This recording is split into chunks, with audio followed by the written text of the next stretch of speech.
Hi and welcome to my channel. This is Raquel with Paints and Glitter, and this is a tutorial with the Keepsake Creator dies from Tonic Studios. This is the one called My Book of Special Memories. I did a live tutorial using these dies, and I went ahead and decided to shorten this tutorial so that you could follow along. This is using the very largest die in this set, which is the one that creates all of the base pages as well as the cover of this book.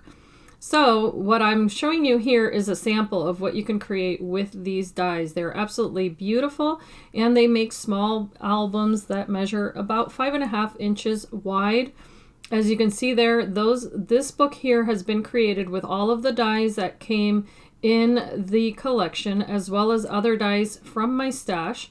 And I'm going to walk you through how to make different types of pages as you saw in this album. And also I'm going to show you how I make my pages so that they fit uniformly into the book and allow you to have a beautiful front and back, as well as space in between each page here. As I'm showing you, what I do is that I sandwich them front and back onto each one of the pieces that stick out from the binding of the book. And here is a sample of what I'm sharing here, which is that I make pages to go not just on the front, but the front and the back. And that allows me to create a dimensional album with all sorts of different types of pockets, flaps, different styles. I can add dimensional items such as the tags that you see here, the flowers, all sorts of beautiful little features. And I also will show you how you can make half pages. I'm going to be making just one sample of each, however. So here are two pieces of paper that I cut out using that largest die in the set. This is just going to be the cover of the book. You see here that there are lines that get embedded, and as well as these little dots that get embedded into the paper. And here's where you're going to be able to align the paper and make your cover with the largest piece, because it does cut larger on one end than the other. So let's begin by cutting off that smaller piece of this die. And I'm just lining this up so that you can see here on the furthermost piece that got embossed into the paper, because you're going to see there are 3 lines that do emboss onto this. The furthermost line is where you're going to cut this out, and you'll see in a moment what that looks like. I'm just cutting off that smallest piece there. So here you're going to be able to see that I'm doing this twice. And that is because I'm going to allow myself room for the pages, but I'm only going to use the wider side of that die cut.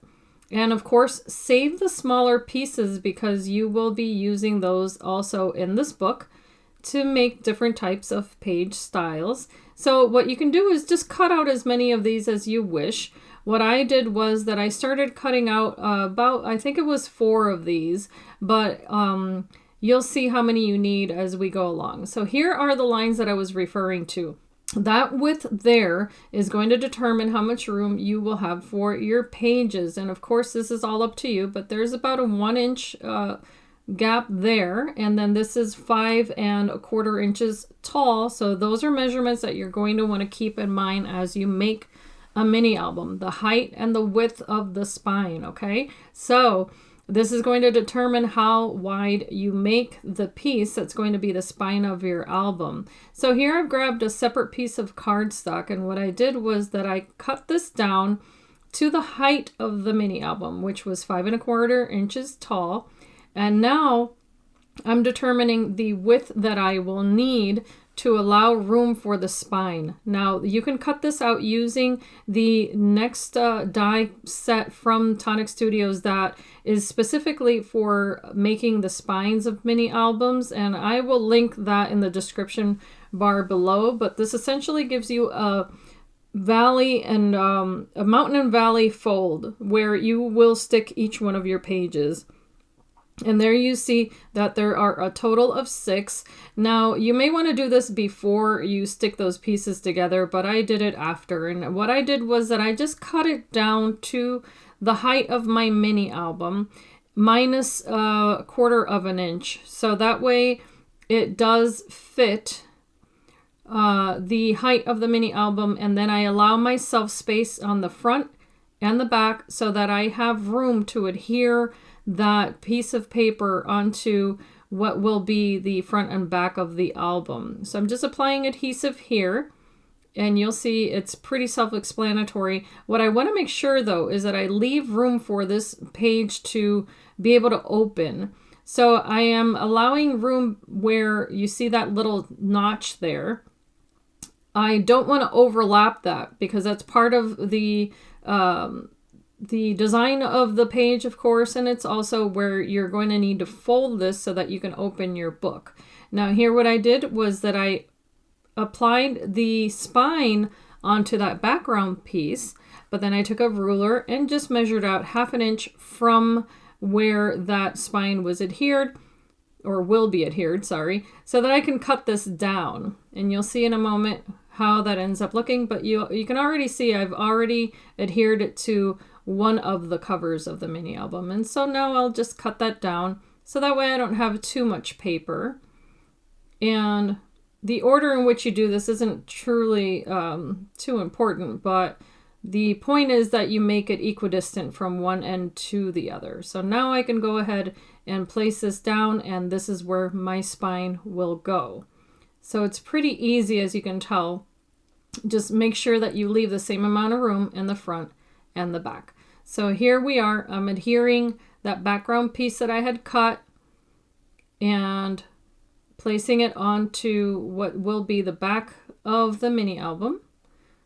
And now on top of this is where I will place the spine right in the center. So plenty of adhesive here. I recommend that you use, if you're in the United States, score tape or any liquid adhesive, of course, that is really strong. I happen to be using art glitter glue just for this tutorial, but you can use anything that you are comfortable with. And here you see this is where I'm going to start folding that page in the front and in the back. Fold it the same exact way. And that is essentially the base of my mini album. So here you see it's got the spine. It's got a place here where I will cover that up with designer paper, of course, because you want to make sure it looks pretty on the outside. I just selected some blue gradiated paper here because I was, again, just doing a live tutorial. So I just picked up the papers that I found nearby, and I was interacting with the people on the chat. And so in any case, let's move on to this spine. You want to make sure that your pages do not have these pieces jutting out of the book. So what I do is that I take my Tonic scissors because they're nice and strong, and I just cut at a 45-degree angle there. And that ensures that those pieces are not showing from the outside of the book. And here also I take into account the measurement of how long this piece of paper is to show me how big I should make the interior pages. The reason being that there is that design, and here what I decided to do was to cut it right along that little notch and take away the piece that you see there with the little dots so that it wouldn't show from the outside of the book. Now this is different from other styles of books, but here you see how I was able to place this page now onto the spine just by placing adhesive only on that little piece there. There's my first page, but because of the style of book that I'm making, I am going to add another page right on top, and this is on the posterior part of that, and I applied adhesive at the bottom there as well. And since I lined it up there on the edge, I was able to apply adhesive just on the edge there and burnish that really nicely, because what I wanted to do was to make this very initial page a pocket page. And here's how you can tell. You can now fit a tag onto that style of page because there were two pieces of paper adhered together only on 3 sides. So here's another sample of how that would look if you chose to use a smaller die from the collection. And there you can see how the tag can go in and out nicely. And so the next piece of paper that you see here is the same die cut, only instead of cutting it, I folded it first.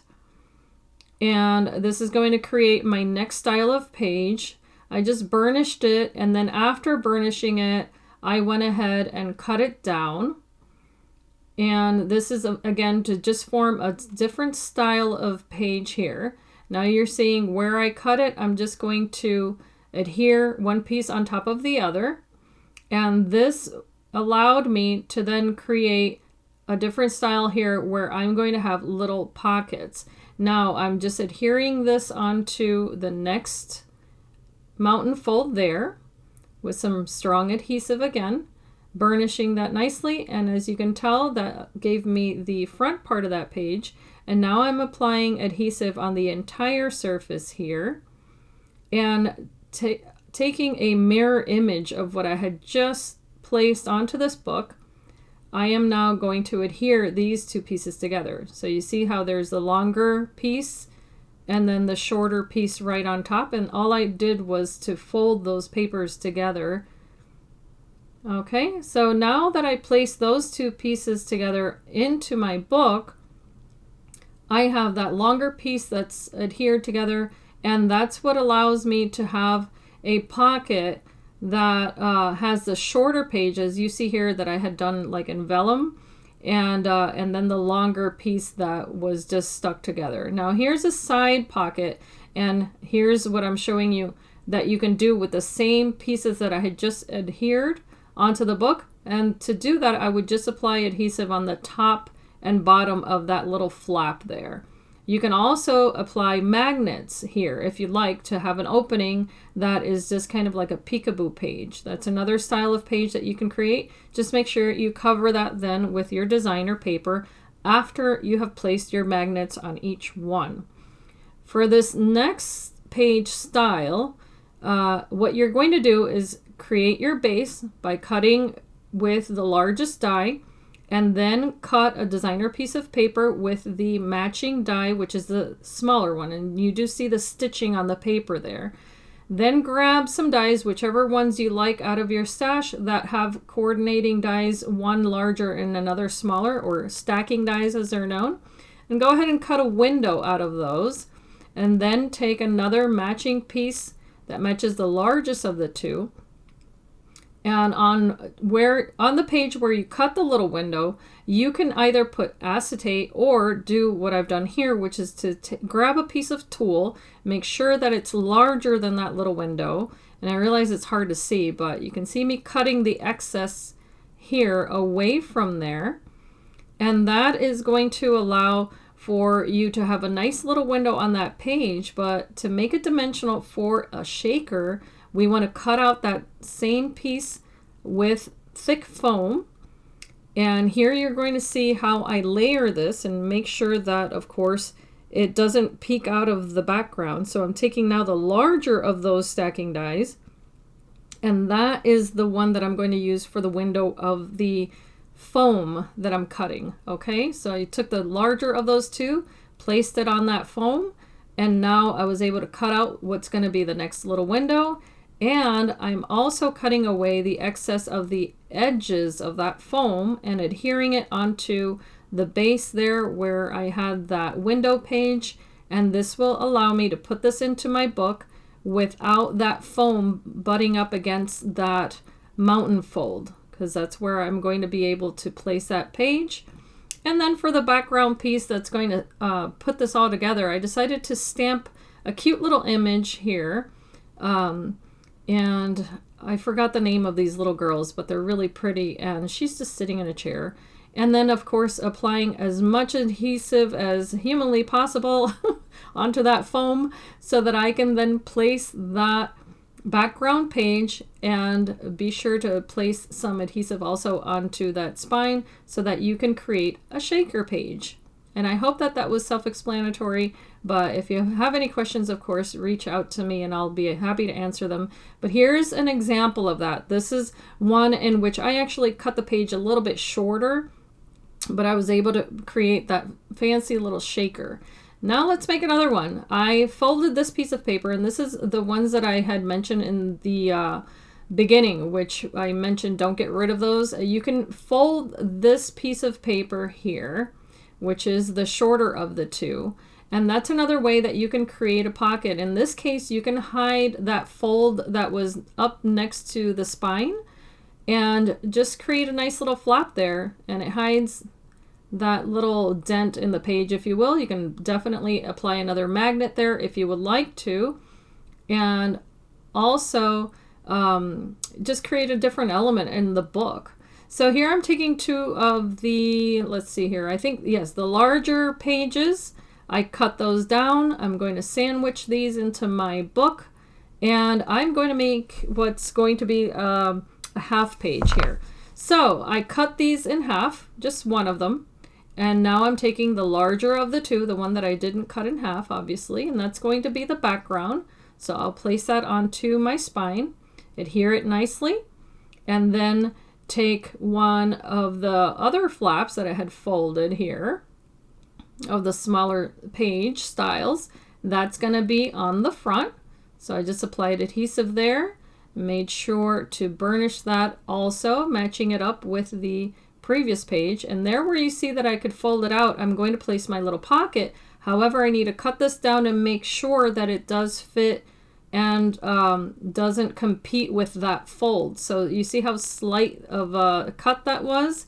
It's very small. Now I am also going to place a top folding flap onto this page. So you're going to see me here, I'm lining it up where I'm going to fold it, giving myself about I would say 1/4 of an inch fold there on the top so that I can adhere it to the top of that page. But as you can tell, it's still too large, so I measure it out, I determine where I'm going to cut it, and where it folds there, that's where I decided I would cut that piece of paper so that I could have a top folding page. And it's just a nice little element also of this book. And you can see there, I'm going to cut the excess of the corners also at a 45-degree angle so that I don't have too much bulk when I go to place my designer paper. I place it so that I have room between the page and the spine. And here's the designer paper that is then going to cover up all of those folds. You just want to make sure that you leave enough room at the top and against the spine of the book, so that way you can cover up those folds but have a nice finished look to your page. And here at the bottom you can now adhere that half piece so that you can have a bottom pocket as well. And as you can see there, you can determine whether you wanted a magnet behind that or if you want to add another little element to tie at the bottom. These little Keepsake bookmaker clips are excellent for that, and here's an example of what I mean. You can add those with a brad onto your paper, and then this can help you open and close different elements such as the one that we had just added. Now you can use those, of course, to decorate your book. I'm just showing you here how I decorated this particular book, where I stamped images. I made the side pockets that I showed you, top loading pockets. I added flowers, laces. Now your imagination is what will limit you as to how much you want to add to any one of these books, but just have fun with it, I guess is what I want to say. What I was sharing here was that I allow the papers to really dictate to me which style of die I select when I go to cut out the elements that I add into my books. So depending on what type of designs I have on my papers, I will use a die cut that is either more intricate or less. You can definitely use a collection of papers, as you see here. This is from Authentique, and that way you can make yourself little tags, and depending on how busy the paper is. For instance, you might want to use it as the matting for your pictures. Here you see a side pocket, and I used a delicate die there because I thought it went well with the paper. And I also use vellum, and actually that was a little letter sent to me by a friend, so I decided to put that into this book. But there's some dry embossing. There's something else that you can do with the papers before you adhere them onto your book, and go ahead and add some ink to it in coordinating colors, and you're going to get a brand new look. Or you can use pinking shears, as I used in that pink piece of paper that you see there. I mean, there are so many different ways that you can alter the papers that you then adhere onto your base pages to get an entirely different look on each one of the books that you make. As you can see there, what I did was that I cut down the page and made a side loading pocket, and I could fit a lot of cute little elements. And then there you see some more dry embossing on one of the pages that I decided to make a little pocket out of, or booklet, I'm sorry. So there is, here's a sample of a dry embossing folder. Someone had asked me what it was or how I got that texture onto my page. And so this is just a sample. You can sandwich your paper in between one of these embossing folders, get that type of texture that you see there. And then you can add the ink once it's already embossed, or you can even add the ink onto the folder itself and give yourself a new look.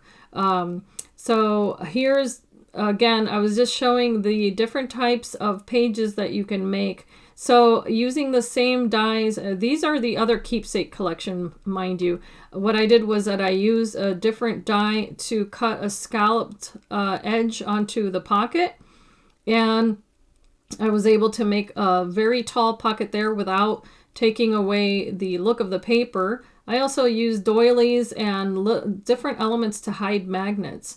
And here is a side folding page. As you can see there, I used different pieces that I thought went well with the shapes of the paper as well as the design of the paper. So in this case, because this was a retro style book, I tried to find pieces that would emulate that feel, if you will. This is another page style. I use a different memory book die cut to make a side loading pocket there.